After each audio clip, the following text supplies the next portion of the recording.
Гэхдээ би яг жигнэс нэг юм асууж байна. Яагаад дандаа гээ юм бэ? Би яаж Санчка ирсэн, тэгшээ ирсэн.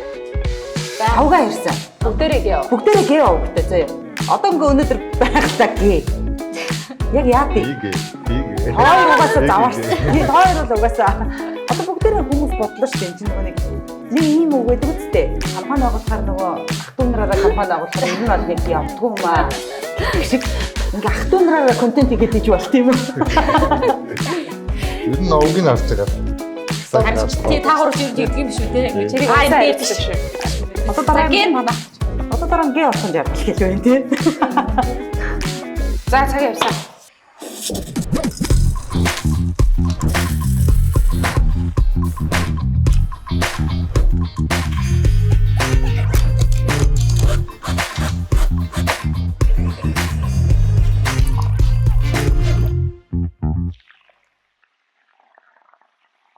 Шинэ оны минь. Шинэ хичээлийн жилийн мэнд. Энэ жинхэнэ шинэ он шүү дээ тий. Жинхэнэ шинэ он. Жинхэнэ шинэ он тий.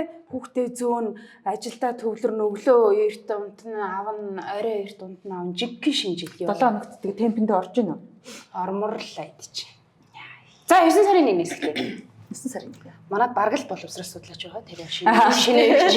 Ер нь гэхдээ та нарт ямар санагдсан? Би яг нөгөө нэг өмнө сэтгүүлч байхдаа анзаардгүй байжгаад боловсролын яамн дотор ороод ажиллахдаа хавар намар хоёр бол ер нь ингээд хүмүүс боловсрол руу нэг юм тухайлан анхаардаг сарууд юм байна гэд хичээл эхлэхээр мэдээж нөгөө аав ээж би өөрөөрөө бодоход асар идэвхтэй үе байдаг байхгүй. За хэвээ нэр хувцс нь яасан бэлээ, ном нь яасан бэлээ, тэдний сургуучиг дутуу ирсэн пүү паа гэл ингээд айгүй идэвхтэй анзаарж байгаа. За тэгэл ер нь 10 сарын 1-нээс зэрэгцээд ингээд аав ээжүүдийн анхаарал сулардаг. Тэр чинь темпэнд орж байгаа байхгүй тий. Тэгжээс нь хавар нөгөө төгсөлтийн үеэр бас нэг бужигнаад номоо ураалганы яасан бэлээ нэг ном дутсан байна. Одоо манай хүүхэд ээштэй юу илээ мэлээ гэл ингээд бужигнжээдэг үеэлтэй. Угаасаа нөгөө хин сайд байхаас үл хамааран намарт гол сэдв байдаг салбар бол боловсрол. Гэхдээ энэ жилийн тухайд би жоохон гонигтай байгаа юм түрүү нөгөө хэлээд исэн. 8 сарын 31-нд CEO-г байраас сууллаач гэдээ явж иж болохгүй, хүрэхгүй байна гэд тэрийг 7 сард ярих хэвээр 8 сард ярьж явах хэвээр шүү дээ. Тэгж байгаа 9 сард ярьж болохгүй. Уул нь бол 8 сарын дунд тавьцаач үлээ нэг подол гүмсэх юм байна гэдэг баримжаа аваад мэдээлэл авсан шүү дээ. Тийм. Тэгээд ингээ 2 поло уул нь авсан. Тэгсэн чинь 9 сарын 2-3 авцаа яриа өгөхдөө яг ч бас шийдчихээгүүл байгаа л да гэдэг бол жоохон.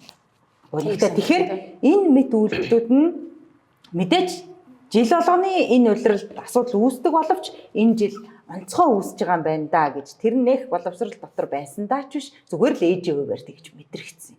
Тэгээд 9 сарын 1-нд цэнхэр цагаан өнгөтэй поло 2-ыг аваад өгсөн чинь манайх цэнхэр поло өгсөн нь. Тэгэл ингэсэн шүү дээ. Одоо энэ нөгөө сайд нарын томилгоон дээрээс боловсролын соёлыг салбарыг ер нь шийдэхэд харагддаг байхгүй. Боловсрол аялал жуулчлал гэдгийн сайд хамгийн олон солиоддаг угаасаа нэг юм бичигдээг өдрөмтэй юм бэлгэнд өгдөг салбар болсон. Яа түүний өвчлөлийн салбарыг ингэж мэдгүй аль нэг одоо тохирох ёстой намдаа өгдгийг. За тэгээ мэдээж энэ хүн бол айгүй салбарыг хүлээлттэй гарч ирсэн салбараа мэддэг те. Одоо юм хийхээр одоо жаргал зовлонгийн мэднэ гал тогоонд нэсэн гэж харсан боловч энэ сайд надад айгүй жижигдсэн юм шиг санагдсан. Нэг поло ярьлаа, сурах хүчиг ярьлаа, CEO очиж гуйлаа те. 9 сарын 1-нд л болдог шүү дээ гүндээ те. Яа 7 сар 8 сар ажиллая хийгүй гэдэг асуудал тавигдсан. Энэ сайдыг зарим сайдыг солих гэж байгаа улс төр нь байж магадгүй. Гэхдээ дутуу байсан нугаас ингээл гүйцэтгэлээр 70 хүүхэдтэй анги тичнээ сургууль 3 ээлжээр нөгөө нэг овоо босгоогүй шаазгай юм дээр суух гэдэг шиг үү? Тийм. Тэгээд энэ сайд бол салбартаа айгүй жижигдсэн, айгүй муу менежер юм болоодаа л гэж зүгээр хөндлөнгөөс харж байна. Боловсролын ерөнхий газар ер нь бол хичээлийн шинжил эхлэх гэж байгаатай холбоотойгоор ингээд Facebook пэйж дээр тоонуудаа тавьсан байлээ. Тэгээ би тэндээс нь харахаар тэгээд өмнө мэддгүүдээ ингээд нийлүүлэхээр алтан гах ажил гэдэг нэг ийм жилд төрөлт огцом нэмэгдээд түүнээс хойш тасралтгүй нэмэгдээд 23 он хүртэл нэмэгдсэн баг. За тэгээд 23 оноос эхлээд буцаад төрөлт буурж байгаа. 10,000 дундчаар бодлого хийх боломж хаана байсан бэ гэхлээр төрөлт нэмэгдэж байхад л дагаал боловсролын бодлого энэ хүүхдүүд хизээ цэцэрлэгт орох, хизээ сургуульд орох гэдэг ингээ хийгдэж явах хэрэгтэй. Яг боловсрол дээр нэг юм байдаг нь боловсролын нөгөө бодлого төлөвлөлтийн үр дүн миний хүүхэд нэгдүгээр ангид ороход хийсэн бодлого төлөвлөлт оновчтой байсан хэсэг нь 12 төгсгөлт нь мэдрэгддэг буюу үр дүн аягүй урт хугацаанд мэдрэгддэг нэг юм онцлогтой салбар л та. Тэгвэл боловсрал дээр хоёр юм байна. Хүртээмж гэдэг нэг асуудал байгаа, чанар гэдэг нэг асуудал байгаа. За өнөөдрийн тухайд бол чанарыг ингээд хоош нь тавьчаад зөвхөн хүртээмжийн тухайд одоо ингээд бужигнаа шуугаад байгаа дээр ярих юм бол хүртээмжээ ярьж болж байгаа. А хүртээмж дотроо сургууль цэцэрлэгийн барилга нь хүртээмжтэй байгаа юм уу? За барилга дотор нь техник, тоног төхөөрөмж, хатуу зөөлөн идэл нь хүртээмжтэй байгаа юм уу? За тэгээд хэдэн сурагч байгаад хэдэн илүү гараад яагаад байгаа багш хүрж байгаа юм уу гэдэг. Ингээ хүртээмжийн дотор бас амар олон салчих гээд байгаа юм. Яг нөгөө боловсролын хүртээмж гэдэг дээр бас төсвийн энэ оновчтой байдал тийм ээ. Одоо сүүлийн эдийн засгийн нар аягүй ярьж байна. 2009 онд 3 ээлжээр хичээлдэг байсан тий. За энэс хойш одоо төсөв хэд дахин хэлв. Тэгсэн ч гэсэн өнөөдрийн хүртэл бид нар яхаарахгүй 3 ээлжээр хичээлсээр л байна. Тэгэхээр энэ асуудлыг бас мөнгөндөөч гэдэг юм уу? Эсвэл нөгөө боловсролын салбарыг чиглэл хөрөнгө оруулалтанда байна уу? Аль эсвэл энийг бид илүү оновчтой менежментээр заавал бүх юмны одоо шийдэл мөнгө биш те. Яаж бодтойгоор оновчтойгоор менежмент хийх вэ гэдэг дээр бас асуудлууд байх шиг байна. Тэгээ энийг бол зөвхөн сайд гэхээс гадна эргээд нөгөө төсвийн бодлого, төрийн бодлогын төлөвлөлтийн тийм ээ энэ асуудлууд бас эгэн дээр байх шиг байл гэж харж байсан л та. Нөгөө засгийн газар амар богино нас жалттай байсны үр нөлөө хамгийн эмзэг мэдрэгддэг хэсэг магадгүй боловсрал эрүүл мэндийн юм шиг байгаа. Нэг сайд гарч ирээл хөтөлбөр шинжилгээ ингэн гээл ингэж ангууд жил хүрэхгүй огцорчдөг тий 5 6 сар сайд хийсэн хүнч байна гэхлээр ингээд бодлогоо боловсруулах нь хэрэгжүүлэх нь ятгаа боловсруулж чадлаггүйгээр буудаг нэг ийм хамгийн юм бол байх ёстой салбар шүү дээ. Боловсрал дээр жоохон эмзэг анзаарагдаад байт юм шиг байна. Тэгэд Монгол үнэхээр залуучуудын ороо 0-оос 2 насаа хасж байгаа. За нас тутам дээр 70 мянган хүүхэд байгаа гэж тооцвол 0-оос 2 насны нэг 140 орчим мянган хүүхдийг хасаад бодохоор сая 200 мянган хэрэглэгчийн тухай зөвхөн хүүхдүүд нь сургуулийн өмнөх ерөнхий боловсрал, мэрэгжлийн боловсрал, дээд боловсрал гэдэг ингээд дөрвөн төвшин дээр сая 200 мянган суралцагч байгаа. Тэгээд ингээд харах юм бол уул нь яам юу хийж болох вэ гэхлээр төрөлтийн одоо циклийг харж байгаа. Одоо жишээ нь энэ хичээлийн жилд энэ 9 сарын 1-ний биш дараагийн 9 сарын 1-ний бэлтгэлийг хийж явах, төлөвлөж байгаа юм хугацаа. Тэгэхээр яг би одоо Наранбаяр сайдыг жишээ нь зөвтгөх нэг шалтгаан гэх юм уу да энэ бүхэнд ингээд ийм нөхцөл байдал үүссэн анх удаа гишүүн болсон. Гишүүн болохоор төсөв мөнгөний бодлого яаж авдгийг, хууль яадгийг, үнэхээр ингээд тодтгол хийхээр бол алигаа татуулаад алигаа авч үлдэх ёстой юм гэдэг юм уу? Ийм туршлага анх удаа сонгогдож байгаа гишүүнд байхгүй. Тэгэд анх удаа улсын хурлын гишүүнээр сонгогдож байгаа хүн анх давхар дээлтэй болохоор бүр жоохон түүртэй байгаа юм болов гэж ботсон. Зүгээр яг албаны их сурвалжийн өгж байгаа мэдээлэлээр нийслэлд жишээ нь 3 ээлжээр хичээлж байгаа сургуулийн цөөх юм шиг харагдаж байгаа. Тэгээд цөөхөн сургуулиуд дээр нь асуудал үүсэл тэн дээр нь очиж сурвалжлагууд яваад байна л да. Гэхдээ энийг цөөхөн харагдуулж байгаа бас нэг шалтгаан бол нэг ангид нь 3 ээлж нэг партн дээр 3 хүүхэд суулгачаад энэ ч хоёрхоо ээлжтэй гэж хэлж бас болохгүй юу гэдэг нэг ийм асуудал байх нь байгаа. Намар нөгөө хичээлийн шинжилгээс төрүүлээд явсан хамгийн амар промошн бол нөгөө одоо багш нар нэг боловсролын ам дээр яриа хийх гэж чад тэрэн зодон болоод дууссан шүү дээ тий нэр бүхий сэтгүүлч тий. За тэр зодооны цаатлах хамгийн том явах ёстой байсан үнцэг бол бидний хилцэх систем багш нар чинь нөгөө нэг ингээд жил болгон хэдэн мянгаар ажлын байраа орхиод байна. Багшгүй олчлоо гэдэг асуудлыг сэргүүлж байгаа шин багш хүртээмжийн асуудал явж байна. Одоо тухайлбал улсын хэмжээнд энэ жил 4,000 багш байхгүй гэж байгаа. Хаа сайгүй бүх боловсролын ерөнхий газрын дүүргүүд боловсролын хэлтсээр нь тийм багш аавна гэд орон тооны зараа тавьчихад байгаа. Хүн ажил хөдөлмөр хийхдээ за би багш болъё за төгссөн ч төгсөөгүй ч 3 сарын сургалтанд суугаа те одоо би монгол хэлэндээ сайн би сэтгүүлч хийхээ боллоо би монгол хэлний багш боллоо гэж бодох юм бол 3 сарын дамжид очмоор байна. Тэгэхээр цалин сая 500. Багш нарын дундад цалин. За гэдэг зэргийн нэмэгдэл орж явсаар байгаа нэг 2 сая л 40 юм шиг байна. Тэгээд цалингаас татвараа асуулахаар яаж хүн сая 200 мянгаар аж амьдралаа авч явах, өмсөж зүүх, өдрийн хоол идэх юм бэ гэдэг чи аюу сонирм байгаа байхгүй. Тэгээ багш нар 50%-аар нэм гэдэг бодиттой шаардлага тавьсан ш тэр хэрүүл дунд чинь одоо хамгийн чухал өнцг нь. Тэгээ засгийн газрын төсөв өргөн барихад бол тийм боломж байхгүй 500 тэрбум төгрөг бол байхгүй. 100 тэрбумыг ингээд урамшуулалт болгож гаргая гэдэг юм яваад тэгээд энэ сэдв хаагдж байна. Бидний одоо анхаарах хэрэгтэй юм бол одоо тэгвэл нэмэхгүй гэдгийг хэлчлээ юм чинь хідэн байр ажлын бай. Одоо багш ажлын байраа орхих үед ээжийн үед бол надад тийм эмзэглээ байхгүй тийм. За нэмэхгүй гэдгийг хэлчлээ ш засгийн газар тэгэхээр одоо яах вэ? Гэтэ бас нөгөө үе ер нь бол намрын цаг ер нь багшийн дуугаал маш хүчтэй байдаг гэж би ойлгодог Монголын нийгэмд багш. Тэгээд намрын намарт ер нь багш нар бас цалин хүсний асуудлаа дуу хоолой идэвхтэй хүргэдэг гэж би боддог. Тэгээд нэмдэг гэж би ойлгодог тий. Орон нутгийн багш нарын хувьд бас айгүйх нэмэгдэл өгдөг юм билээ шүү дээ. Миний ойлгож байгаагаар бол тий. Зүгээр өнөөдөр хин хамгийн асуудал байна уу гэхээр нөгөө ачаал ихтэй байгаа хотын багш нар дээр ялангуяа энэ залуу багш нар дээр тий. Тэрнээс биш багшийн тэр үнэлэмжийн тухай асуудал бол одоо зэргийн жилийн нэмэгдлүүд гэдэг ингээд явахаар бас болдог л гэж. Анги даалтын гэдэг ингээд үндсэн цалин дундад цалин бага байгаа хэрнээ дагсан маш олон цөөнгүй нэмэгдлүүд байдаг. Энэ бас эргээд чадлынхаа хэрээр бид нар бол багшийг дэмжиж байгаа л гэж ойлгож байгаа. Зүгээр хот хөдөө ачааллын асуудал дээр бас жоохон тийм асуудал байгаа юм байна. Тэгээд нэг үхрийн ивэр дөрөх 20,000 үхрийн ивэр дөргөн гэдэг шиг одоо жишээ 1 23 84 гэдэг ч юм уу ингээд нэг юм тухайлсан эдэн сургууль дээр ачаалж ялтай тийм 141. Энийг хин ихсгээд байгаа вэ гэвэл аав ээжүүд ихсэж байгаа нэг талаар. Нэг хүчин зүйл нь аав ээж. Яг тэгэхээр сайн гинлээ. Хамран сургах хамаагүйгээр би өгье гэдэг ийм хүсэл эрмэлзэл байгаа учраас гэхдээ аав ээжүүдийг буруутгах гэхээр бас боломж байхгүй. Ягаад тэгэхээр эн чинь ингээд амьдрал ахуйн боломжгүй мөнгө төгрөгийн хүрэлцээ хангамж цалин хөлс хэдвлээ тий. Гэхдээ энэ байгаа нөөц бололцоонд тааруулаад сайн гэж байгаа улсын сургуульд өгчэй гэж байгаа тэдний хүсэл эрмэлзлийг буруутгах бас боломж байхгүй. Гэхдээ би нэг юмн дээр бас батна байр суурьтай байгаа нь багш нарын цалин нэмэх ёстой юу нэг ёстой. Гэхдээ цалин нэмэнгүүт багшийн тоо нэмэгдчих юм шиг эсвэл цалингийн нэмчингүүд сурагчдын сурлагын амжилт нэмэгдчих юм шиг тэгэж шууд хавтааруулж ойлгож бас болохгүй. Одоо жишээ нь Монголын боловсрол жоохон чанар муутай байгаад багш нарын цалин шууд ганцхан буруутнаа. Энийг л шийдчих юм бол бүх юм болчихно гэж хэлж болохгүй. Эсвэл цалингийн нэмчих юм бол багш болчихно гэдэг ийм байхгүй. Одоо жишээ нь шийдэл биш. Тий. Ягаад тэгэхээр жишээ нь багш нар ингэдэг штэ. Цалин бага. Багшаар ажиллахгүй байгаа шалтгаануудыг ингээд судлаад үзэх юм бол маш олон тий эцэг эхийн дарамт шахалт ажлын байрны хүнд нөхцөл тэр олон хүмүүсийн дуу шууг аж гэдэг юм ингээд янз бүрийн олон шалтгаан байгаа. Тэгэхээр нөгөө нэг хит тууширч цалин л нэмчих юм бол бид нар ингэ чинь гэдэг бол бас жоохон эргэлзээтэй. Одоо тэгээд үнэхэр боломж найдаг бол маа гэдэг ингээ хангалттай цалин өгөөд ард дээр нь сурлагын амжилт сайжрах нь үү гэд харах юм бол тэнд тийм нөгөө мөрөөдлийн үр дүн бол би харахгүй. Тэгээд боловсрол ярихаар нөгөө нэг төлөвлөлтийн асуудал амар хүндэгтэй мөлий 141 гээд одоо яг манай найзын хүүхдтэй очиж бүртгүүлээд сургуульд орсон чинь 3 ээлж гээд тэгээд нөгөө одоо нарны хороолт дунд байдаг шүү дээ ганц улсын сургууль. Тэгээд 26 дугаар хороол алдартай хамгийн их төвлөрөл нөгөө хамгийн өндөр байшингуудыг барьсан. Тэнд ганцхан нөгөө чойжол хөрх юмныг сургууль бариад улсад хүлээлгэж өгсөн зарсан чөлөөтэй. Нэг тийм байдаг. Тэгээд бусад хотгон хороолууд нь сургууль цэцэрлэгийн асуудлаа шийдээгүйгээр 26 хороо ингээд бүр амар их хотгон хороолттой болсон. Одоо горийн 141 үрж байгаа хгүй. Хэдэн мянган хүүхдтэй ч юм уу тийм.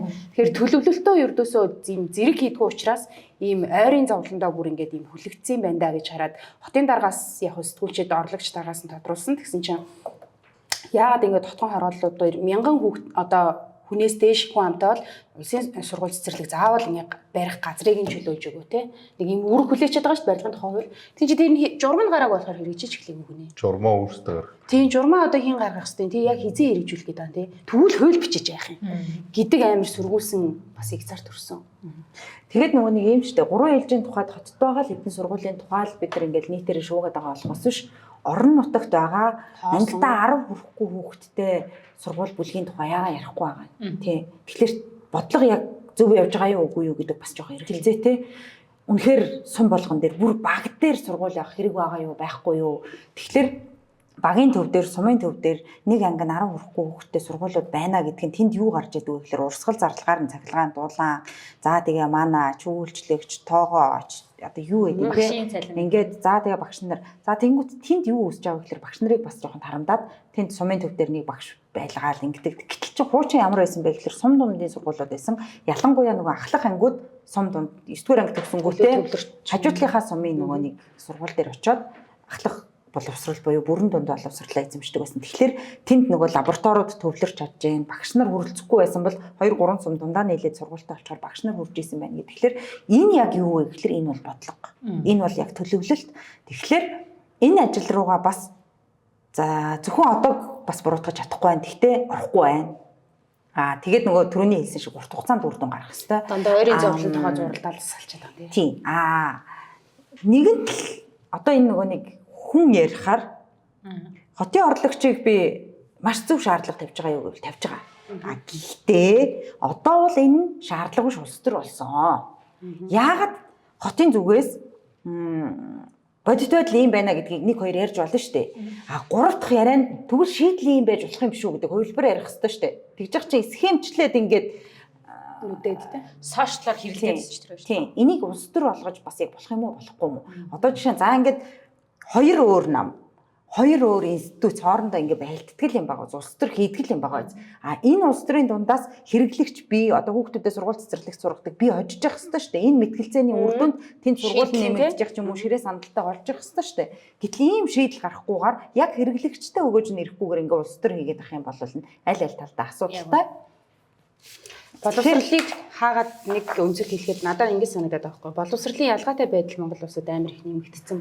Ер нь бол ингээд гүрний наан цаана хувийн улсын тий ингээд хоорондоо монгол хэлээрээ ойлголцож чадахгүй бүтэн үе ингээд ялгаатай байдалд өсч хүмүүжиж төлөвшөж чинь. Нэг нь англиар ярьдаг амьдралын чанар нь тис өөр юм бүлэг байна. Нэг нь далуулаач хэцэлдээ сууж байгаа багшаагаа хэлж байгаа үгийг сонсож чадахгүйгээр хичээлдээ төвлөрч чадахгүйгээр ингээд өсөж байгаа нэг юм нийгмийн бүлгүүд байна те.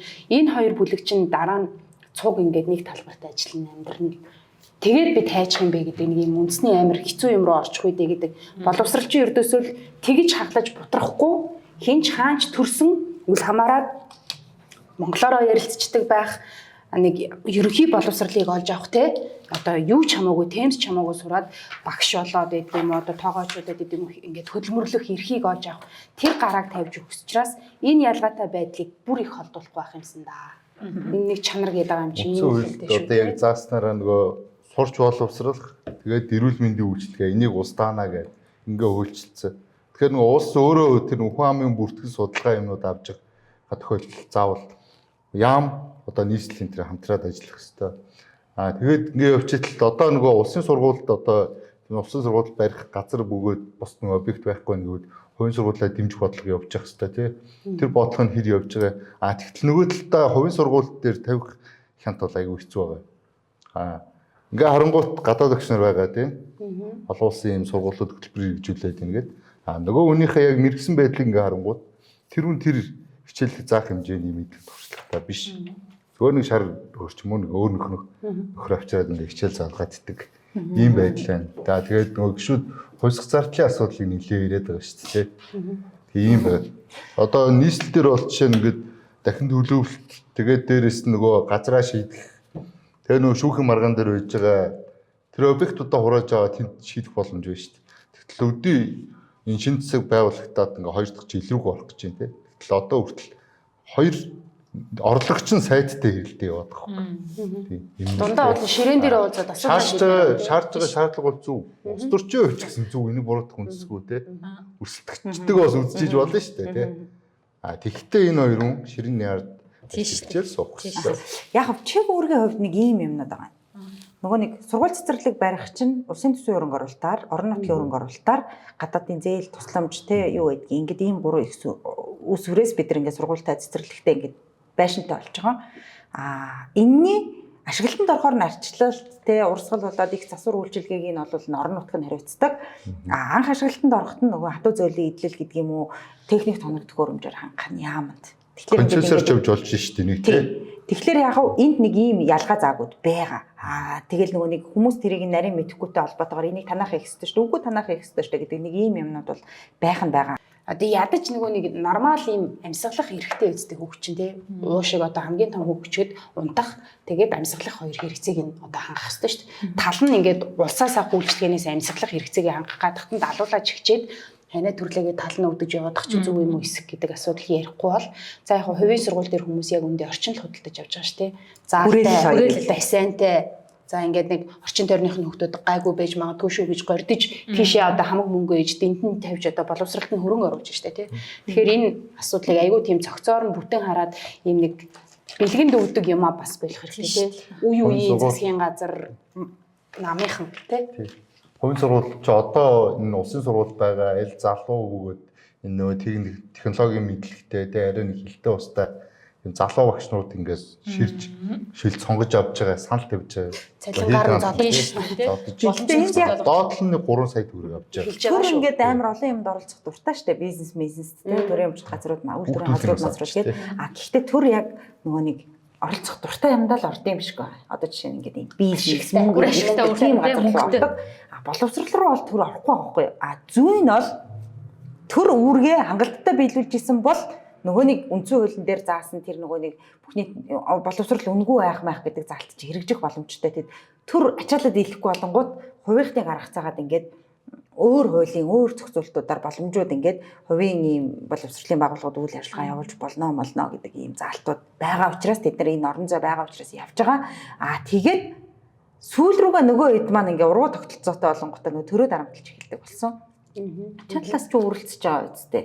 Тийм учраас хувьсах зардал шийд гэдэг юм уу? Эсвэл сургууль ярих юм бол татварын хөнгөлт үзүүл гэдэг ч юм уу? Ийм руу шахаж тэгээд тэгэхээр явж улсын сургуульд ажиллаж байгаа тэр нэг хэдэн багш улсын сургууль аваа явж байгаа захиралч биш, хувийн сургуулийн хамт олонч биш, явж төр үүргээ биелүүлээгүй учраас өнөөдрийн нэг юм ялгаатай хоёр нөхцөл байдал үүссэн юм байна гэж ингэж дүгнж болохоор юм шиг. Тэгээд хувийн сургуулиуд дээр гомдлох нэг одоо нэг юм байна. Ээж үзэх шүү. Зүгээр л аманд орсноороо байд юм уу? Одоо тэр яг ямар тооцоо яагаад нөгөө төлбөрөө ингээд тэдэн хувиар өсөж байгаа гэдгийг асуухаар тэгвэл тэгээ хүүхдээ гарах тий. Эргэлтэн байгаа учраас танаа хүүхд гарсан ч ард нь хоёр хүүхд ороод ирнэ тий. Тийм амар хүнлэг биш бизнес хийгээд байгаа нэг өгөөдгүү тий. Манайх ингээд цалингийн зарлаа ингэж өсгөөд мэдгүй одоо нэг юм бассейн хийгээд хоолны чанараа ингэж сайжруулах гэж байгаа учраас би төлбөрөө 30% нэмж байгаамаа. Иргэжил гэж хэлэх нэг өөр тий. 30% нэмэн даваа өгөхгүй бол өгөхгүй хүүхдээ аваа яваарэ гэдэг ийм харгис ийм бизнес юм а бас жоохон бодож явахгүй бол ард нь бас айж амьдрал байдаг тий. Гэхдээ яг энэ дэр нөгөө төрийн зохицуулалт бол нүүлжүүлж болно л доо тий. Инфляцтай ядаж уйлдуулж нэммээр байгаа байхгүй тий. Дээд хязгаарыг тогтоох юм уу, доод хязгаарыг тогтоох юм уу тий. Тэгээд тэр хүүхдийг үнэхээр ингэ сэглэж байгаа байхгүй тий. Ингээд нэг хамт олонтой болоод дөнгөд дасаад учраа олж идэл шилжүүлэх юм уу яах юм тэр хүүхдээ ингээд нэг хамт олонгүй болгоод за нэг тийм хэцүү асуудал байна. Богн яриараа гэсэн шүү. Тэгэхээр амар хамжаарахцсан. 21 минут очиж за би өөрөө таслах байсан чи голд нь ороос Гурван ихтэй ус болж шүү дээ. Энэ айгүй муухай ахын зовлонтой айгүй байсан. Яг эцэгхийн урал шиг. Би айгүй байсан. Ганц байгаа ирэхдээ чимээгүй сонсс гэж ээжүүд нь эцэг их хурлын стилтэй болсон уу. Тэгээд нөгөө нэг сая боловсролын төсөв мөнгө хүртээмж ингээд мөнгө нь хүрдгүү юм уу яагаад зохицуулт хийдгүй юм гэдэг юм ярьсан дээрээ төсөв ярих уу тий. Тэгээ. За төсөв ингэсэн. За байгалаа манай зочин төсөв дээр орж ирж байгаа. Манай байгалаа гоё бадсан, гоё тоймлсон нийгмийн мэдээ шиг Манай байгалаа бол эдийн засгийн хүчтэй клубын ус гişүүн тий. Easy economy гэдэг пэйж эхлүүлсэн байгаа манай орчин. Баярлалаа нэрээ. Засгийн газрын мэдээ сонин ажиллажсэн тий. Энэ юм салбар дотроос эдийн засгаар орсон. Би чи миний анхны ажил чинь Bloomberg гэсэн байхгүй. Би чи уг нь бол эдийн засгийн үсэг. Тэгвэл суура сайн тавьсан байна. Айгүй зөв сонголт анхных нь байсан байна. Би уг нь экологист төлж болж боддог байсан байхгүй. Амар армандаг байгаль хамгаалсан энэ төр гэдэг. Тэгээ трip shop яриад юм тий. Тэгээд айгүй тийм би угаасаа анхаас тэгж бодоод бүр 4 жил баг тэргээр мэрэгчийн энэ төрөйг бодсон байжсэн чинь тэгэл олцсон ажил маань Bloomberg болохоор тэгэл. Одоо хэдэн жил вэ? Олцсон гэж. Ямар эфибэр болсон юм бэ тий? Топ телевизээс эхэлжээ. 10 жил болж байгаа шүү дээ. За яг би бас нэг хилчиж болно шүү дээ. Сэтгэлээ. Чи танаа нэг шинэ удирдлагын дугаарт орж байгаа юм. Season 1-ийн тий. Шинэ удирдлагын дугаарт орж байгаа. Баярлалаа та гуравтаа. Гээл аваад нөлөөлсөн. Гээ аваараас орлоо. Нааваа нэрээ Тэгсэн шүү. Бас сэдвийн сонголттой нэг эдийн засаг ярих гэж одоо төсөв ярьж байгаа. Ер нь бол нөгөө зөвхөн Монгол гэлтгүүгээр дэлхийн улс орнууд 9-р сард төсвөө танилцуулдаг. Яг ер нь бол дэлхийн улс орнууд яаж энэ 9-р сар одоо 10-р сар гэдэг бол зарим улс орнуудын төсвийн сар байдаг. За зарим улсууд бол 3-р сараас 4-р сар буюу 20-р улиралд төсвөө хийдэг байхгүй. За зарим улсууд бол 6-р сараас 7-р сар буюу 3-р улиралд хийдэг. Зарим улсууд бол ингээд Монголтай адилхан ирэх жил хийхэд төсвийг 9 одоо энэ 4-р улиралд хийдэг байхгүй. Янз янз байдаг. Жишээ одоо Шинэ Зеланд, Милан, Япон улс гэхэд бол санхүүгийн жил нь 3-4-р сард байдаг байхгүй. Энэтхэг Шинэ Зеланд, Австрали гэх мэтлэн зарим улсуудын хувьд болохоор 6-7-р сар гэх мэтлэн ингээд янз янз байдаг. За 9-р сар бол дэлхийн дийлэнх улс орнуудын хувьд төсөв ярьдаг сар. Одоо жишээ нь Америк төсөв ярьж байна, Солонгос төсөв ярьж байна, Украин төсөв ярьж байна гэд бүхэлдээ юм төсвөө ингээд хилцдэг, ийм амсгалдаг сар. За тэгээд энэ төсөв гэдэг бол одоо бид нар чинь ингээд нэг улсын засгийн газрын асуудал гэдэг боловч одоо шинээгч ч гэсэндээ бодож байгаа. За ирэх жил одоо манайх яах вүлээ? Санхүүгээр нь яаж төлөвлөх вүлээ? Нэр нь эдийн засаг яахаа вэ гэд. За шинээгч хэрэг компанитай бол бас бодно шүү дээ. За манайх одоо ирэх жилээр нь энэ нүүрсний орлого морлого орох нь уу яахан. Тэгэхээр би одоо хөрөнгө оруулалтаа хийх нүггүй гэд. Тэр бид бүгдийн хувьд бүхэлдээ төсвийн сар гэж бас ойлгож болохоор байгаа байхгүй. Энэ зөвхөн ингээд засгийн газрын сар биш. Тэгээд шинэ одоо засгийн газар маань байгуулагдаад шинэ ерхий сайд маань ихний төсвийн төсөө өргөн барьлаа те. Одоо замны шатар ерхий сайд маань өргөн барьлаа. За мэдээж маа нөө гоё өөр юм шиг. Тийм чи улсын иргэн чи юм байх хэрэгтэй шээ. Сайд баана. хүүе. Тэгээ одоо бүх юмыг шүүмжлээд идэг бид хоёр аль улсын иргэн. За өргөжлөө. Ерхий сайд бол шинэ төслөө одоо өргөн барьлаа. Тэгээд бас энэ жилийн төсвийн үед гэх юм бол шүүмжлэх асуудлууд ч байна. За шинэлэг бас дэвшилтэд энийг өөрчлөе гэж ботсон юм шийдлүүд ч байгаа. Тэгээд төсвийн үед болохоор угаасаа сайнтаа муутаал байдагтай адилхан энэ жилийн эх оны төсөвч гэсэндээ тийм байлаа тий. За хүмүүс одоо ингээд нөгөө төсөв өргөн барихаас өмнө баахан хүмүүсийн саналыг авсан, иргэдээр хилцүүлсэн гэл ингээд яриад байгаа. Энийг айгүй попперсент гэдэг юм уу? Би бол энийг бол айгүй дэвшилтэд зүйл гэж боддог. Ягаад тэгэхээр хүн одоо ингээд хэдхэн хоног санал авахд чинь баг 200 мянган орчим монгол хүн санал өгч байна тий. Тэгэхээр хүн төсөл татврын хойноос бас санаа тавьдаг байна тий. Би энд нэг оролцоод нэг үгээ хэлчихье гэж боддог байна гэдэг бол энэ хүний анхаарлыг татж байгаа гэдэг утгаараа энэ аюу зөв гэж би боддог байхгүй. Иргэний доржийн одоо санал санаачлах хүсэл тэр төсөвд орохгүй ч гэж болно. Төсөв өөрөө доржийн асуудлыг шийдэж чадахгүй ч гэж болно. Тэгтээ дорж өөрөө тэр нь анхаарлаа хандуулж ийн гэдэг бол энэ аюу сайн. Иргэний оролцоог аюу сайн хангаж байгаа. Энэ утгаараа бол энэ жилийн төсөв бол тэр эхлэл бол маш сайн байсан. Энэ төсвийн энэ иргэдийг татах энэ оролцоо цаашдаа би яваасаа гэж боддог. Тэгэхээр энэ талаараа бол сайн эхлэл байлаа тий. За гэхдээ засгийн газрын хувьд гэх юм бол бас зардлыг дахиад нэлээд танаж оруулж ирэх болов гэсэн тэр хүлээл жаахан өсгөж оруулж ирлээ. За гэхдээ дахиад төсвийн одоо өнгөрсөн жилийг эргээд санаад үзэх юм бол оюутны ерхий сайдын төсөв гэхэд бол 5 их 80 төгрөгөөр одоо өсч орж ирсэн байхгүй юу? Ойролцоогоор 36 их 80 төгрөгийг жилийн өмнөхөөс тий өргөн барьж орж ирсэн. Засгийн газрын энэ удаагийн засгийн газрын хувьд бол зардлыг 1.4 их 80 төгрөгөөр тансан.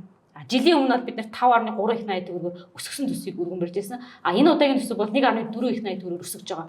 За тэгэхээр би энийг юу хэлэх гээд байна вэ гэхээр засгийн газар бол зардлаа өсгсөн. Гэхдээ энэ зардлын өсөлт нь өмнөх жилдээ харьцуулаад үзэнгүүт саарсан байгаа. За яг засгийн газрын том дээр ингээд одоо ингээд өөрийгөө амар рекламдал тий яриад байгаа байхгүй. Гэхдээ өөрөөр хэлэх юм бол энэ том тоо өөрөө үнэхээр бодит үр дүнд хүрч чадах уу гэдэг бол дараагийн асуудал. Тэгэхээр бол бас танах одоо юу гэдэг танна гэж амласан боловч зардлаа өсөглөө. За энэ бол нэг point байна. Хоёрдугаарт одоо ингээд энэ ингэж өсөглөө энэ төр гэж байгаа дээрээ энэ үнэхээр үр дүнтэй байж чадах уу те одоо энэ төсвийн өөрийнх нь бодлого зорилтондоо хүрч чадах уу гэдэг ингээд дараагийн асуудлуудаас гарч ирэхээр байна. Тэгээд ийм төсвийг бүрэн байна. Нэг ийм юм бодогдоод байна гэх. Би тэтэд нэг ийм нийтлэг хандлага байт юм шиг. Нөгөө хин чин өсөх хурлын шүү болсон биш. Үсэн чадж байгаад би чадна штэ гэдэг нэг ийм юм шиг. Тэгэхээр нөгөө нэг оюун эрдэнэтэй харьцуулахад зардлаа бага л өсгсөн байж таа гэдэг өнцгөр бол би хандаж болохгүй байх гэж ингэж бодож байгаа. Хоёр дугаарх нь би тэр нөгөө нэг иргэдээс авсан санал дээр жоохон чамлалттай санагдаад байгаа. Тэгээд ингээд хүмүүс бол миний жишээ нь хувь хүний хувьд бол төсөөлж ирснээс амар боллоо санал өгсөн. Би яг нөгөө төсөв мөнгөний бодлого ялангуяа ийм макро эдийн засгийн ийм үзүүлэлтүүд рүү хүмүүс санал бага өгөх байх та. Ийм талын мэдлэг ойлголттой хүмүүс бага байх та ч гэдэг юм уу. Ингэж төсөөлж ирсэн чинь харьцангуй олон хүн санал өгсөн. Саналын үр дүнг наривчлахтаа бол тэгэл ингээл багцалчижтэй гэж ойлгосон. Мэдээж хүн болгоныг л үүсэх юм чи эрүүл мэнд боловсралчтэй. Өөр юу үүсэх юм. Тэгээд энэ жилжингээ эрчим хүч балрах гэдэг тоггүй болох гэдэг цахилгаангүй дулаангүй өвлчин гэдэг ийм айц үйц давтуулчаар мэдээж 3 дугаар ирэмб дээр эрчим хүч орж ирэх нь ойлгомжтой байсан. Тухайлан татвар дээр жишээ нь ийм санал ингэж орж ирснийг нь бид нэр ингэж тусглаа гэдэг юм харьцангуй багтаан болов гэж бодсон. Ерөнхийдөө ингээл асуулгыг одоо яаж чиглүүлсэн бэ гэдгээс үр дагавар айгүй шалтгаална тий.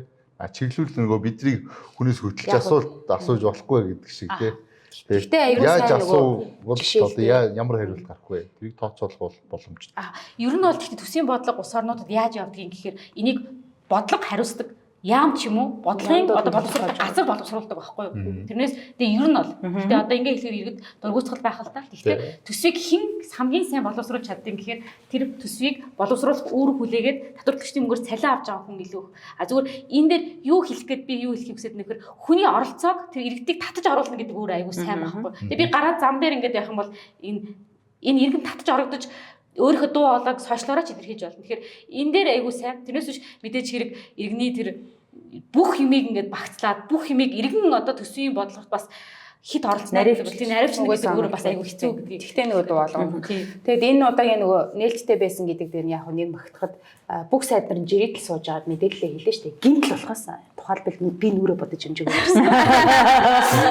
Тэгээд гинтл нөгөө өглөө нөгөө зар нь орж ирээд нөгөө дундын мэдээлэлд тэдэн цагаас төсвөө танилцуулах бүх сайд нараас суугаад мэдээлэл хийнэ гэнгүүт нь тэгэл хүсрээд орсон.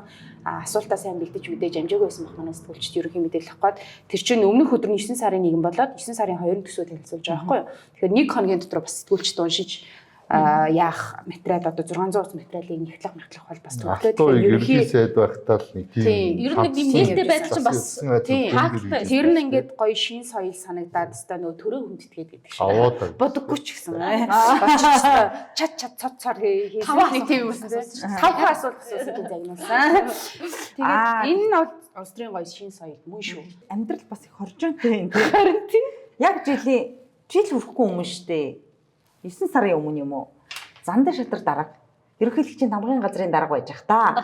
Цухтаа. Нэрээ тэгсэн шүү дээ. Эдийн засгийн зөвлөх нь хэн байлаа тэгэхэд ерөнхийлөгч даваа. Даваа. Одоо энэ хоёр хоёлаа засаг зүгт орцсон тий. Засгийн газарт байгаа. Энэ хоёр ердөө 9 сарын өмнө алдагдaltaгүй төсөв батлаа гэдэг чиг үүргийг тухайн үеийн засгийн газарт өгөө сууж исэн хоёр өнөөдөр өөрсдөө алдагдaltaй төсөв өргөн барьж байгаа нь яасан ч хоржоонтой юм дээ гэж бодогдуулж байгаа гэсэн. Одоо тийм бид нар нөгөө өнгөрсөн жилээс дахиад оюутан гэдэг ярьсных өнгөрсөн жилээс бид бас урам зориг авах хэрэгтэй шүү дээ. Жишээ нь оюутан нь бол 35.8 их найт төгрөгийн те. Тэгээд тэрийг улсын хурал дээр орж ирээд баярмаа тэргүүтэй гişүүд 2 их найт төгрөг таньжуулсан.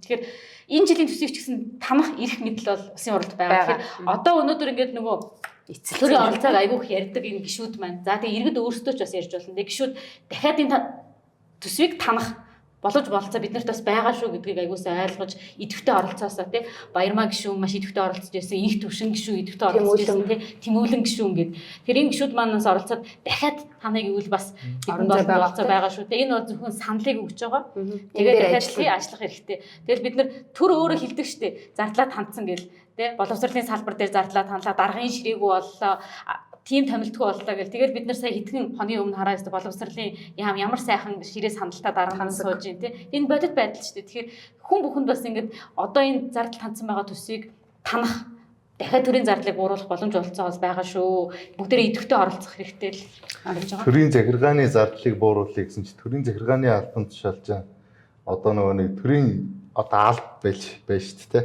200 мянган төгрөг 200 мянган хүн гэхэд тэрний 6% одоо нэгт одоо тэр имплэгдэж штэ. Тэгсэн мөртлөө эсрэгээр нөгөө эмч багшийнхаа цалиг нэмье. Энэ чинь нийт төрийн алба багшдын 60 гаруй. Тэгэхээр энэ хэсгийн л багсгачаад энэ хэсгийн нэмж. Гэтэ надаас та амархан санагдаад байдаг штэ бүлтэрэхгүй юу. Би бас сангийн сайд байсан бол. Ой.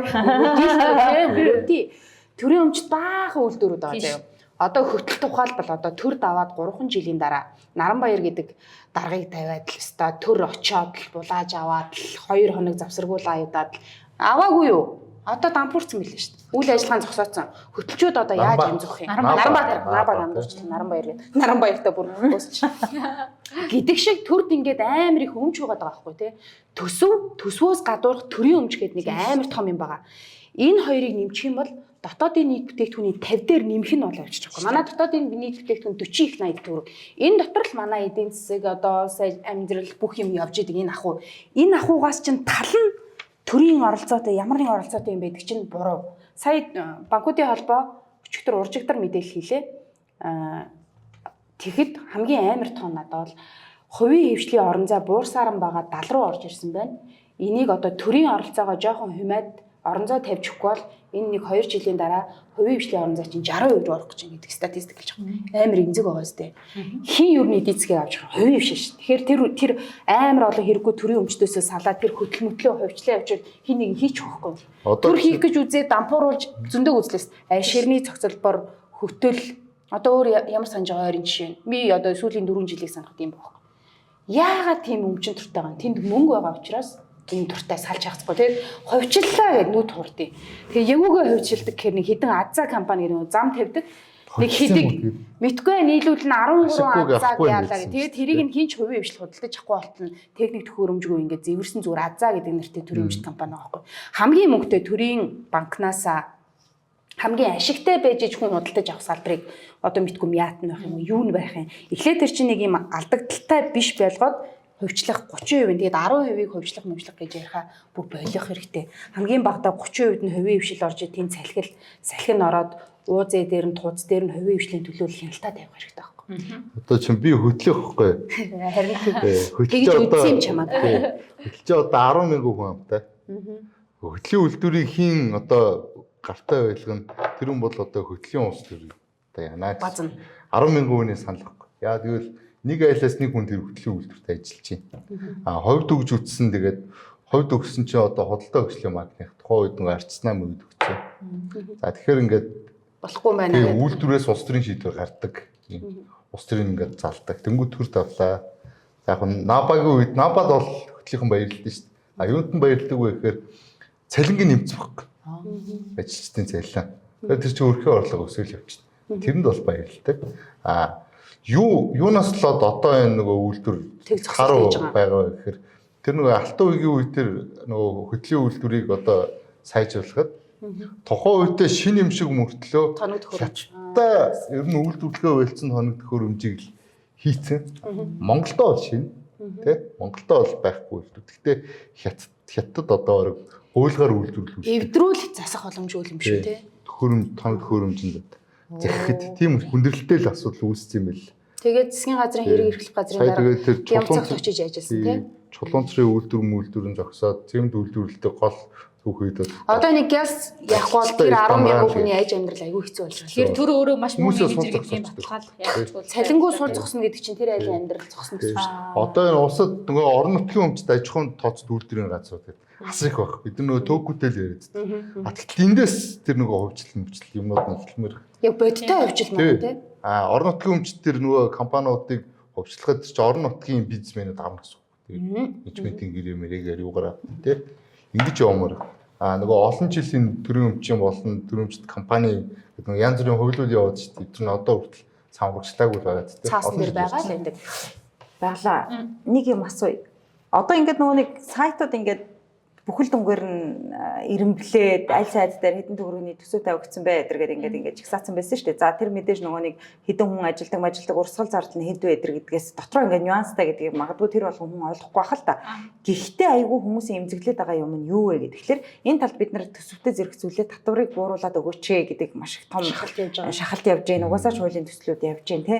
Гэтэл үнэхээр татвар бууруулах юм бол энд дагаад халамж буурах ёстой шүү дээ те. Гэтэл чинь нөгөө нэг халамжийн гэдэг юм уу Авбакир сайдын эрх хэмжээний гэж байгаа тэр төсөв номер 1-т байсаар байгаа. Тэгэхээр бид нар халамжийн бодлого дээр үнэхээр ингээд бууралт хийх тэр нэг 70 хэдэн нэр төрлийн халамжийг үнэхээр бууруулах ямар ч оролдлого хийгүйгээр төсөв дээр орж ирсэн байна да гэж би ойлгосон. Хүүхдийн мөнгө 20,000 байж байгаад 100,000 болсон шүү дээ. Ковидын үеэр онцгой дэглэм байсан байхгүй тэр чинь.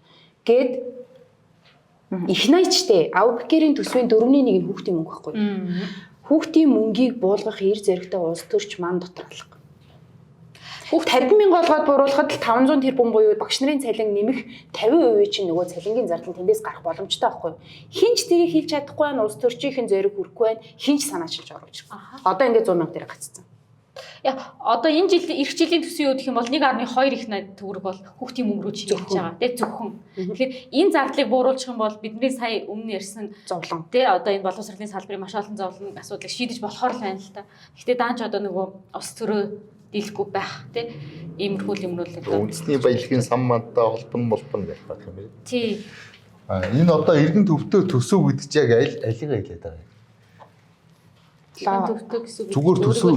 Тий. Хүний хөгжлийг төсөв болно болж байгаа болж байгаа гэдэг. Одоо төсвийн төсөл ингээд орж ирдэг тий. Яг ямар онцлогоор эргэн төвтэй төсөв одоо хүний хөгжил рүү чиглэсэн төсөв болчиход. Тэгээд надад бас нэг жоохон оновчгүй санагдаад байгаа юм аа. Одоо чинь чиний хэлээд байгаа тэр хүний хөгжлийг дэмжсэн төсөв болж байна гэж хэлж байгаагаа юу гэж байгаа юм гэхээр боловсролын бид нар нөгөө нэг хөрөнгө оруулалтыг 2 дахин нэмэгдүүлж байна. Эрүүл мэндийг бараг 5 дахин нэмэгдүүлж байна гэдэг ийм өгүүлбэр яриад байна шүү дээ тий.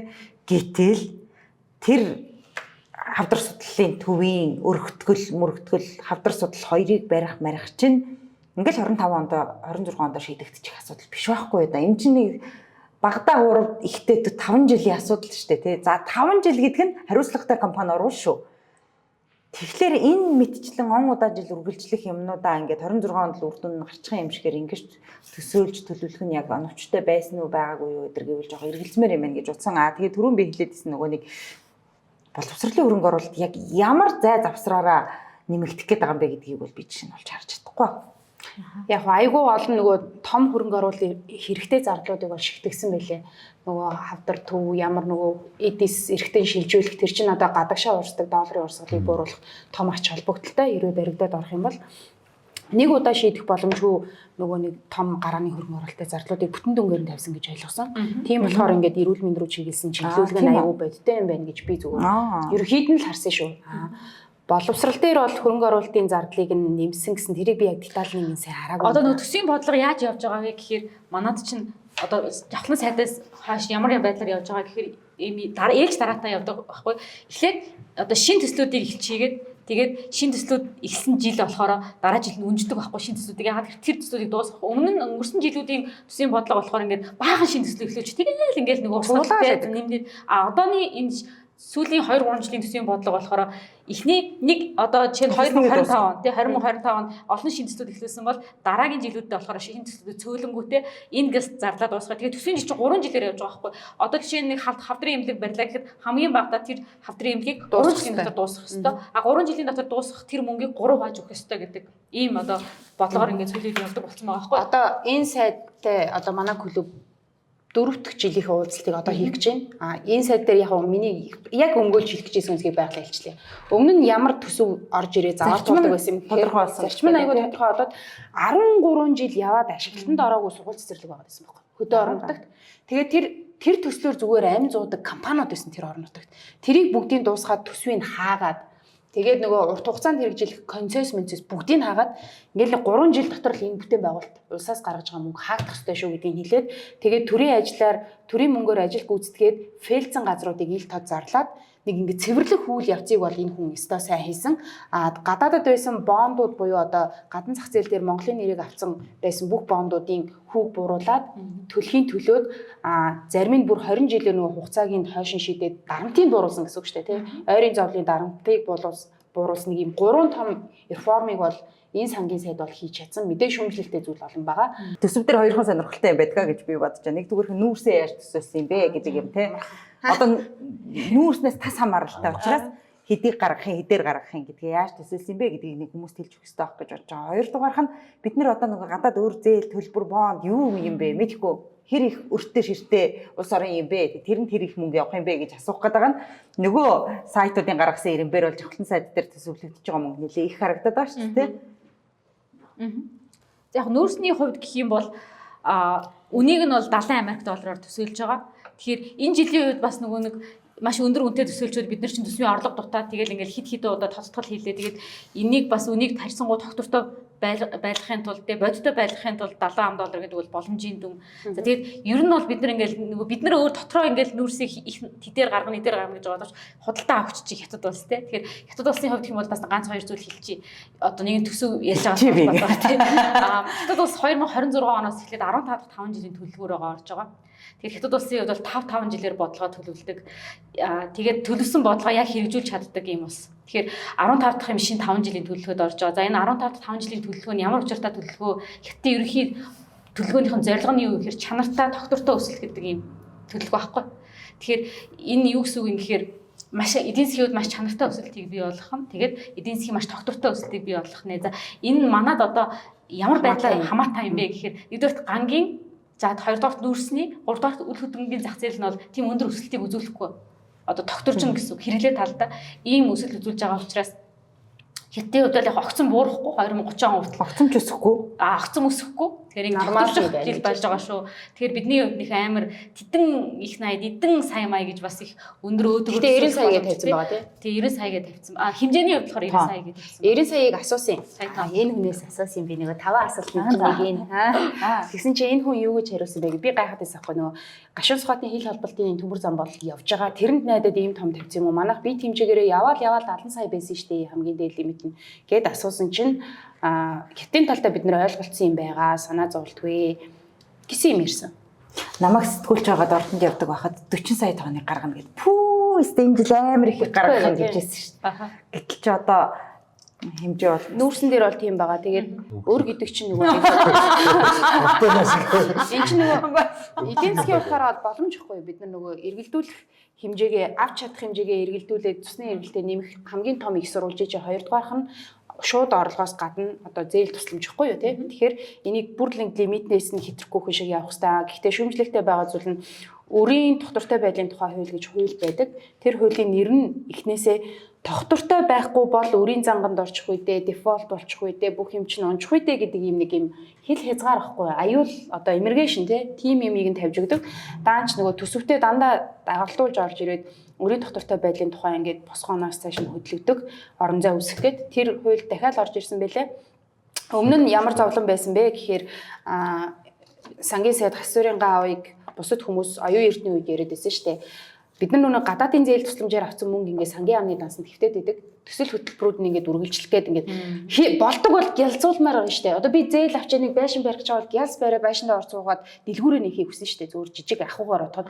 Тэгэхээр чин бид нар нөгөө энэ өрийн хязгаар гэдэг юм чи хоолоо тулчаад байгаа болохоор их санхүүжилт хийгээд төслүүдээ гялс явуулах юм аа ингээд нөгөө зээлээ гоё өөр ишигтэй ашиглаж чадахгүй байгаа юм чинь ингээд зарим ингээд олон улсын зээлүүдийг ингээд агаар гаргаж байгаа хэдүүлээ ингээд явчих гэдэг юм оруулж ирээд тэр нөгөө улс төрөд авахгүй унсан төсвийг 2 карматай болгох гэлээ ингэх гэлээ гэдэг том улс төртэй холбогдож унсан. Тэгэхээр гаднаас доллараар буюу өөр одоо валютаар авсан мөнгийг үр ашигтай ашиглаж өөрөө дахиад эдийн засгийн өөр бодлого шүү. Бид нар хөгжлийн банкн дээр харсан шүү дээ тий. Доллараар бондор нөгөө нэг доллараар татаад ороод ирсэн их үс үрийг төгрөг болгоод тараацсан. Төгрөг долларын үргэлж суларч идэг.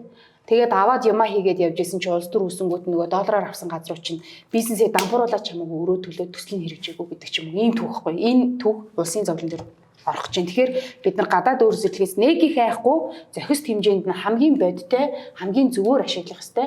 Тэгээд өрийн тааз гэж тэр яриад байгаа юмнасаа бид нар бол даваагүй байгаа жоохон орон зай бол байгаа. Нэмхэн тэр том нөгөө гадаадын төслүүдэд яаж хэрэгжүүлэх вэ? Яаж гялзуулах вэ? Одоо газрын төсний үйлдвэрийг 20 жил өрчөд дутахгүй үстэй. Газрын төсний үйлдвэр 3 жилийн өмнө орж исэн ч бид нарт хэрэгтэй байна те. Тэгээд нэмээд газрын төсний ямар их сурулж байгаа гэдэг юм хайгуулаа эрчимжүүлмээр байна. Тэгжээж нөгөө хараад бус байдал чинь хангагдана ядаж дотоодоос 30% бид нар нефтээ хангадаг болчих юм бол энэ яг ээгийн дөрөв орчлоо шүү. За тэгээ тийм юм байгаа. Тэгэхээр өөр зүйлээс битээ ягаас. Тоонд байгаа шүү. Дөрөв удаа хэлсэн. Дугаа байна. Дөрвөн дугаар тий. Тэгээд бас нөгөө 2026 оны эдийн засгийн өнгө тийм ээ одоо ер нь ямар явах вэ гэдэг дээр бас хүмүүс сонирхож иж магадгүй лээ. Тэгэхээр Монгол банкны хувьд за эдийн засгийн хөгжлийн яамны хувьд за тэгээ олон улсын байгууллага сүүлийн үед бас Fitch зүйлтэй манай эдийн засгийн 2026 оны өнгийн талаар бас танилцууллаа. Тэгээд харахад бол ер нь энэ оны түвшиндөө байна. Тэ эх он бол бас нэг энэ оноос нэ илүү гараад шалахгүй энэ оноос бас арахгүй юм он байна гэсэн юм хүлээлт бас явж илээ. Ялангуяа жоохон өсч магадгүй гэсэн юм хүлээлтүүд явж байгаа. Ягаад тэгэхээр энэ 100 хөдөө аж ахуйн салбар маань ер нь хүндрэхээр байна те. Энэ ган эргээд зуд руу орох юм эрсдлээ. Тэгэхээр эх жилийн үед бас энэ онтой ер нь ижил ялангуяа жоохон сэргэх хэмжээнд лгээд фичертэй танилцуулж байна. Эдийн засгийн экологи зэрэгцүүлж байгаа. Жилийн өнгөө цагаан сар явуулна. Одоо шууд энэ өнгөн дээр энэ дараагийн сэдв шууд ингэ дурсаж гулгаж орж иж байгаа байхгүй. Гантай нөгөө хөдөө аж ахуйн салбарыг ярьчлаа шүү дээ.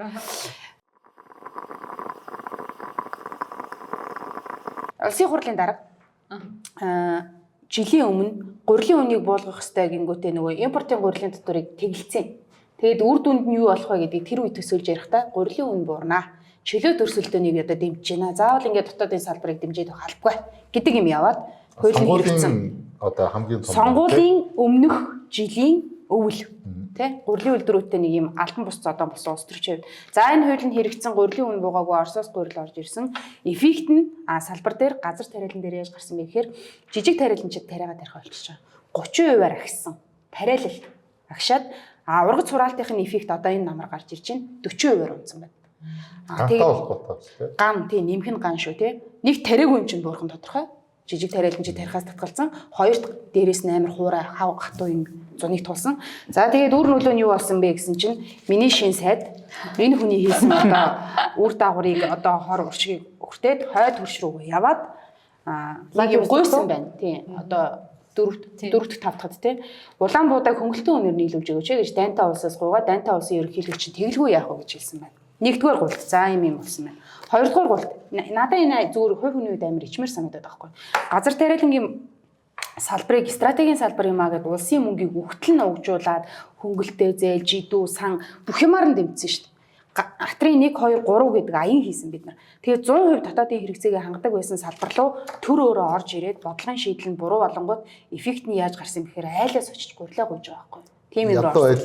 Ядуу хэцүү байгаа тий дайн тулгаантай байгаа орноос гуйж очиж гуйсан. Нэгдүгээрт, хоёрдугаарт хийн хоолойн төсөл явчихсан гэж ойлголоо. Энэ хийн хоолойн төсөл бол сүүлийн 5-10 жилийн хугацаанд маш удаан яригадаад явж байгаа сая 2 хөрш бол одоо бид нар дамжуулан мэдээлж байгаа юм тий. Нэгдүгээр их сурвалж нь бол Орос хятад одоо монголоор дайруулахаар боллоо гэдэг юм хэлсэн. Энэ хийн хоолой бол улс төрийн болоод стратегийн геополитикийн хувьд аягүй тийм маргаантай сэдв. Тэгээ зөв юм руу орчуу, буруу юм руу орчуу гэдгийг бид нар харна.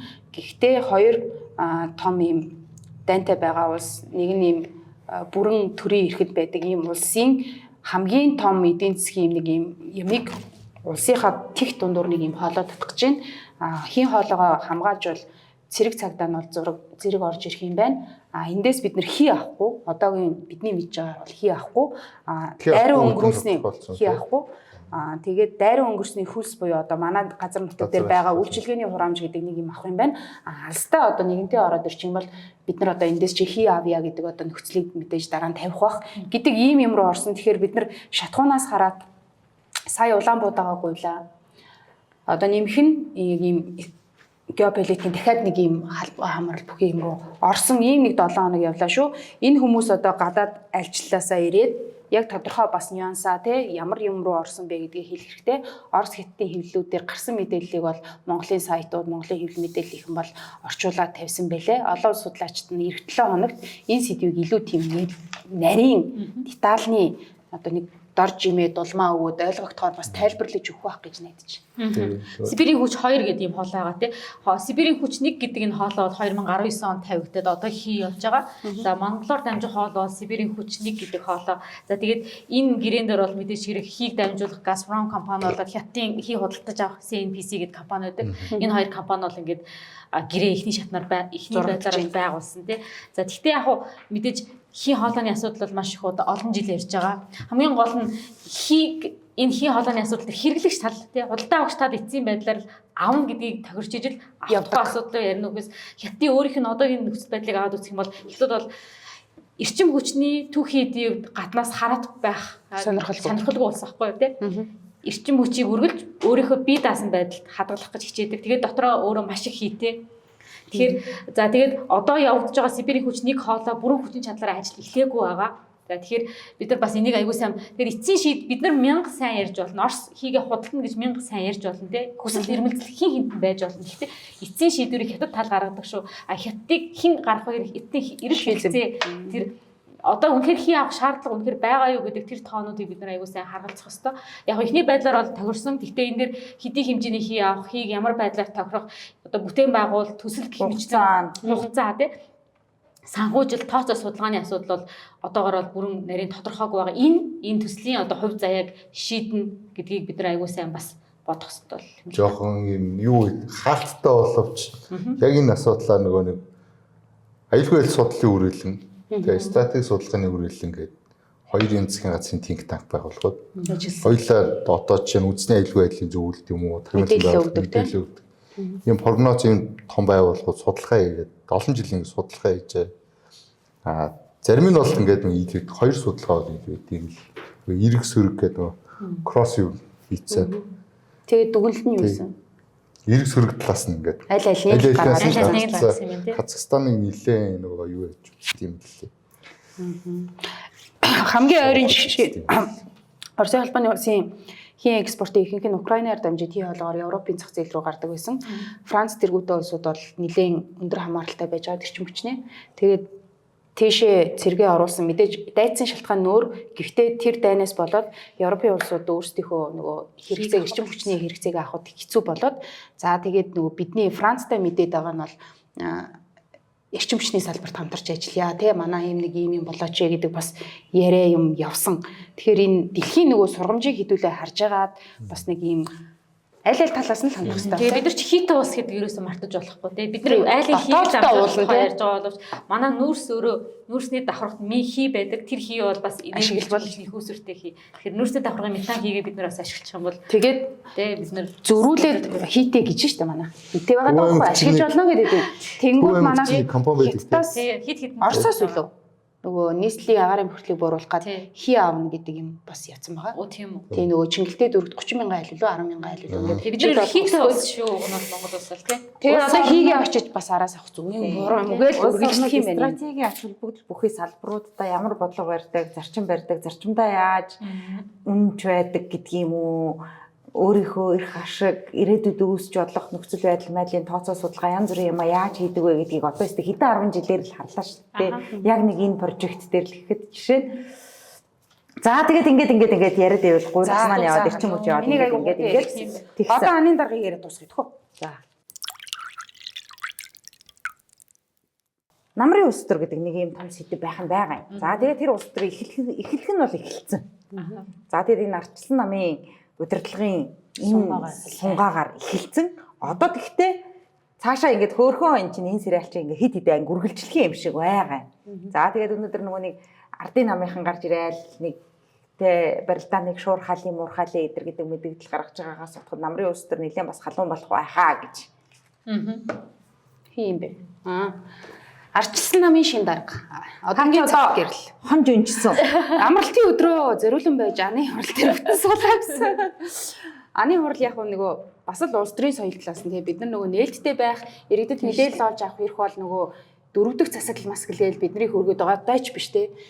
Тэн болж байгаа юмыг иргэд мэдхийг хүсэж чинь, юу болоод байгааг нь мэдхийг хүсэж чинь тэндээ шийдвэр гаргалт нь гарах юм аа л гэдэг санаа штэ.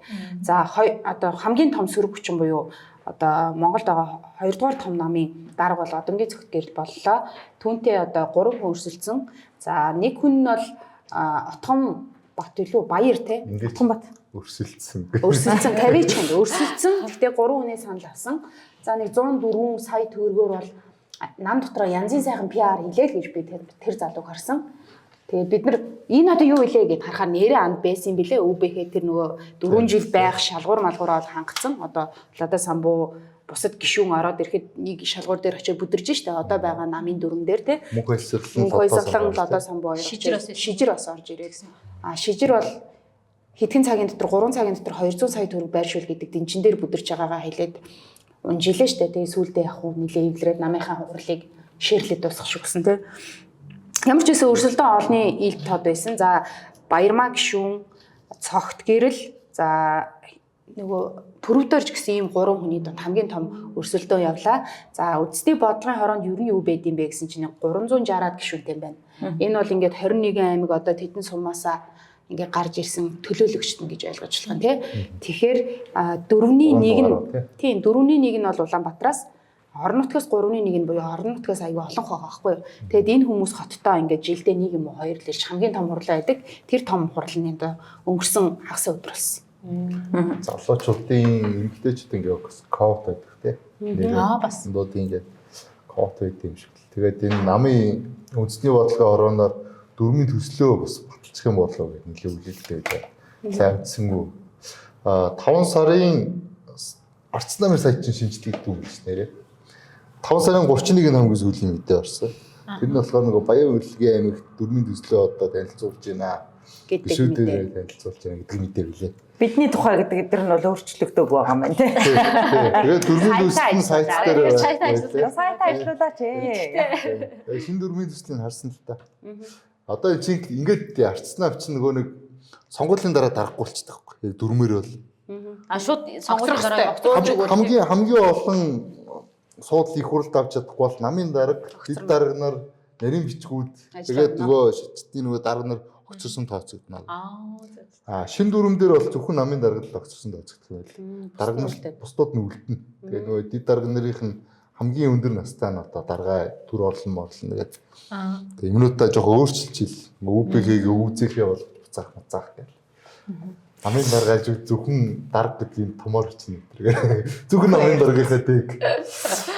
Бусад дарга нарыг дэг нь жижигээр чинь. Тэгээд яг амар том шинжилгээ тийм. Надад зүгээр сонирхолтой санагдсан. Энэ удаагийн нэр дэвшиж байгаа хүмүүс дотор өөрийгөө ардчлалтын анхны алтаа хараацаа яасан гэдэг тэр хүмүүс дотроос хүн байгаагүй гэж хэлэх юм уу да тий. Би бол анхдагч гэдэг тэр моох тий тэр хүмүүс дотроос нэр дэвшиж ямар нэгэн байдлаар орж ирээгүй байна гэдэг энэ ингээд шинжилт хийх гэж байгаа нэг юм ихний алхам юм байна да гэдэг ийм мэдрэмж. Одоо нэр дэвшиж байгаа дөрвөлээ тухайн үед одоо юу гэдгийг тэр талбай дээр гарч ирж суугаагүй тийм хүмүүс дараагийн үеийг энэ нэг үе солигдож байна гэдэг нэг юм сайн мэдээ юм шиг. Гэхдээ энэ үе солигдох процесс арчилсан нам тарьсан удаа явжтэй гэж бодогдохоор уул нь бол айл хизээний л залуучуудаа гаргаад ирвэл гаргаад ирэхээр болсон байсан ийм нам гэж би бодсон.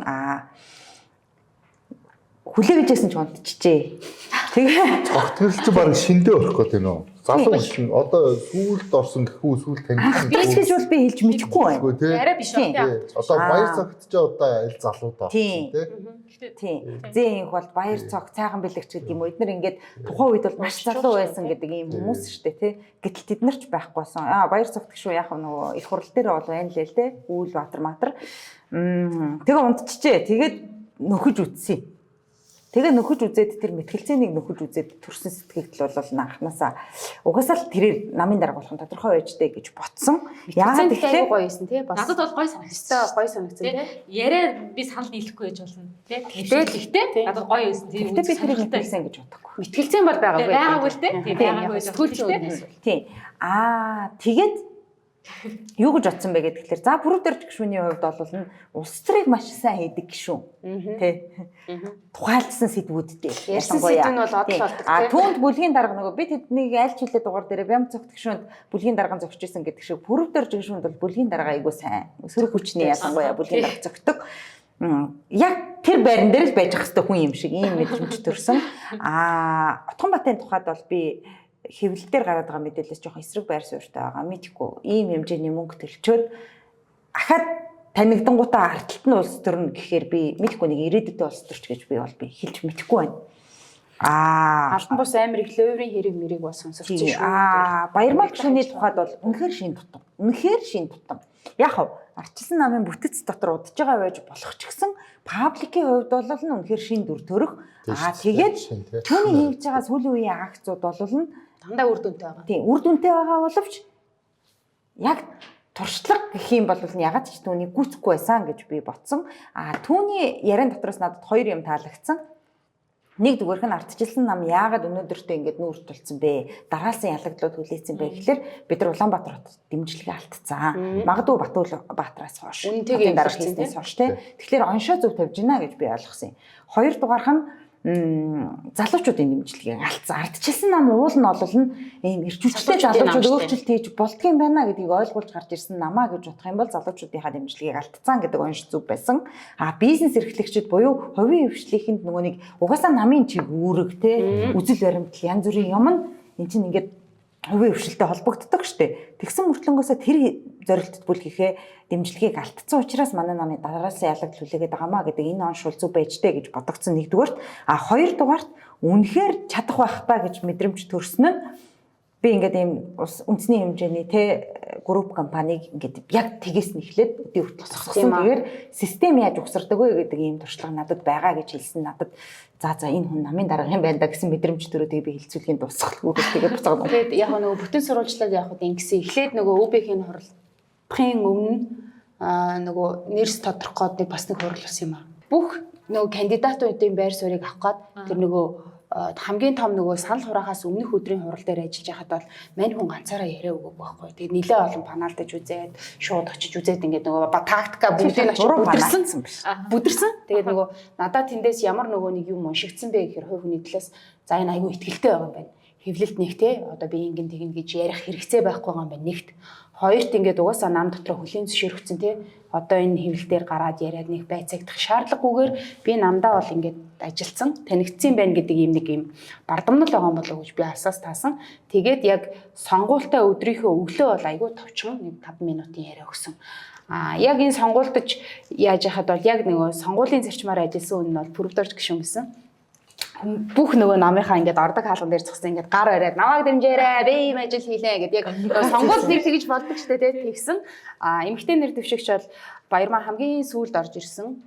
Тэгээд хэвлэлтэй яриагаа өгчөө шууд хурал руугаа нөгөө нээлттэй зэрэгсээд орсон ч гэдэг юм ингээд зүгээр үйл явцыг ингээд харахад бол нэг да тим мэдрэмж төрөөд тэгээд айгүй тийм ягтарцсан айгүй ив нэгдэлтэй байгаа юм шиг тийм санагдсан.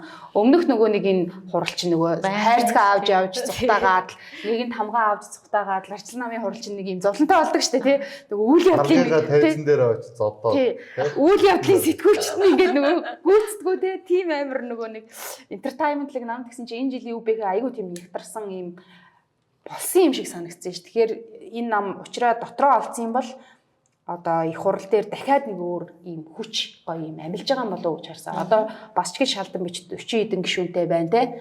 Одоо жинхэнэ ажиллаа их нэг юм ир зэрэгэн сууж байгаа юм уу мэдгүй. Тэгээ тэр хурал дээр бас намын дараагаас гадна яригдсан хамгийн том сэдв бол намын залуу гишүүд нь хэлээд байсан шүү дээ. Ман хүсэлт одоо уламжлаад ороод ирэх юм бол хамтрах юм уу? Гэдэг яриа бол айгүй тийм топ улс төрийн сэдв байсан. Энэ хүн бол би энийг шийдэхгүй, УБХ шийдтiin юм а гэдэг хариултыг өгсөн. Баярмаа гишүүн бол үгүй сөрөг хүчнээ хийн гэдэг байр суурин дээр хатуу байсан.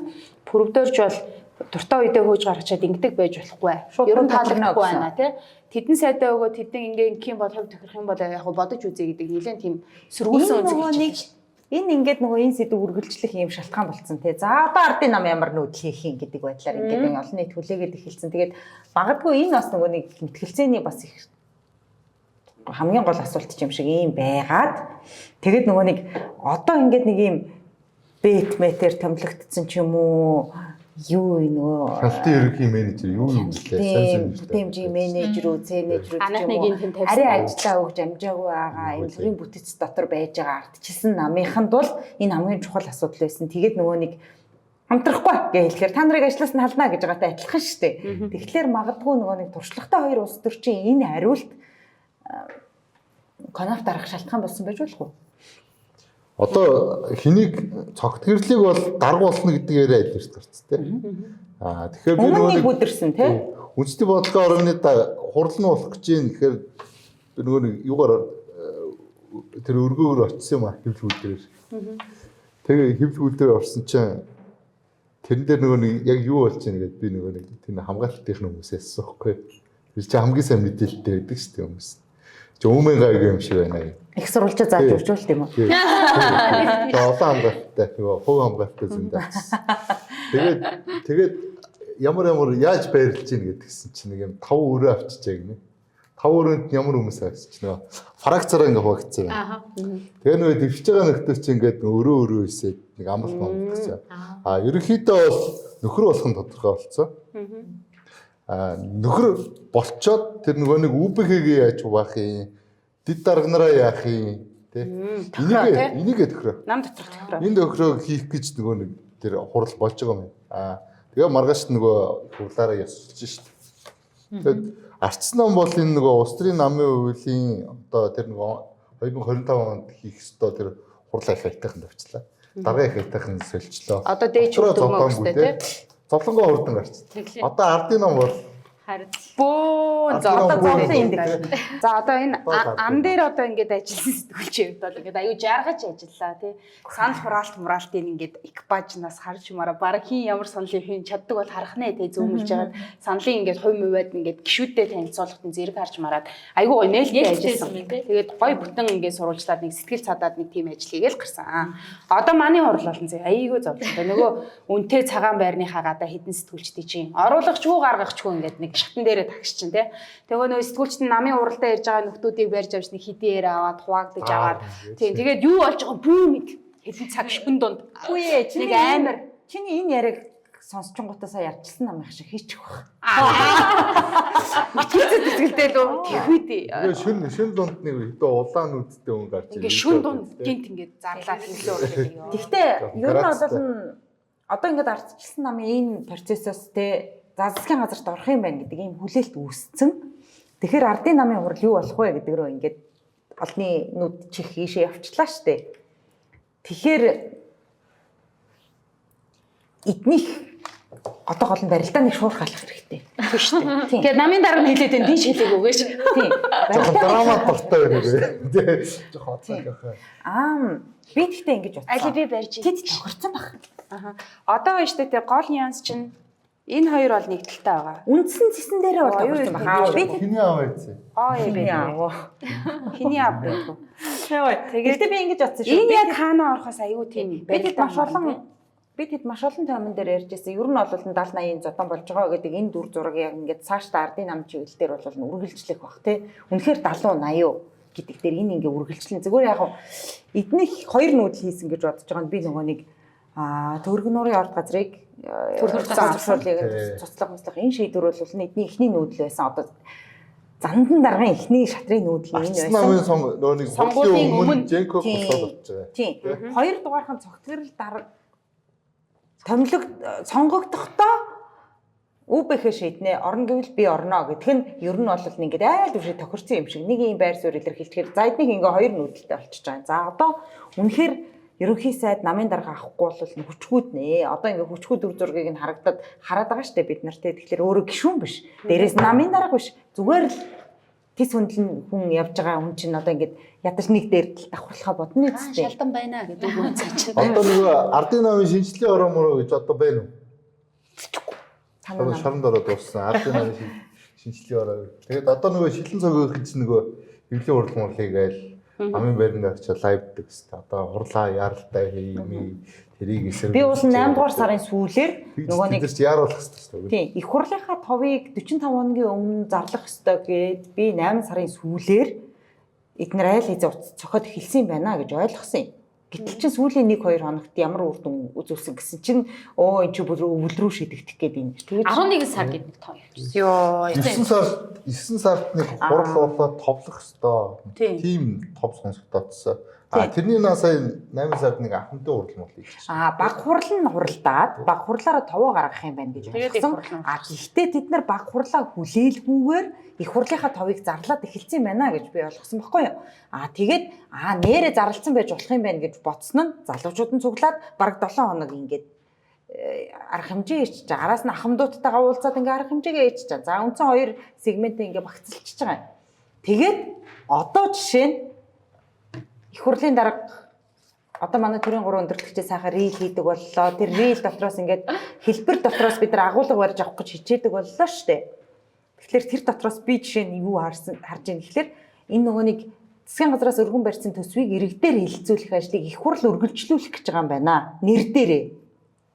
Одоо тэнгуү чуулганы нээлт болонгууд гишүүдийг тойр өрөө хөөж явуулаад за энэ засгийн газраас өргөн барьсан төсвийг иргэдэд танилцуулаад санал аваад ирээ гэдэг ийм үүрэг даалгавар өгөөд явуулах юм байна гэж таасан, хардсан. Энэ нь дам утгаараа төсөв ба намын их хурлаа ярих ийм процесс болох гэдэг юм болов уу гэж. Би их хартай Тийм цаг хугацааны үед бас ингэ таарад байгаа байхгүй тий. Зандан шатрын яг ихний өргөн барьсан төсөв, дээрээс нь зандан шатрыг томилох тухай дараагаар одоо томилох тухай асуудал ингэ ярих. магадгүй түүнийг өөрөө.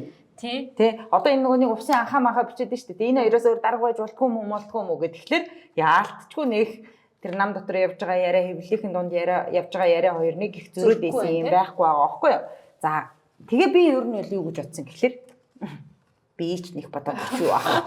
Хүмүүс юу гэж явж байгаа вэ гэхэлэр мэдээж 80 фракц, 70 фракц. 80 гэх юм бол хуучин ерөнхий сайдтай нэг команд явж таарах гээд байна. За үнэхээр 80-аараа бяртай болох уу гэдэг буцаагаад те ямар нэгэн байдлаар ирэх мэдлэлд хүрэх үү гэдэг ийм нүүдэл хийх гэж байгаа.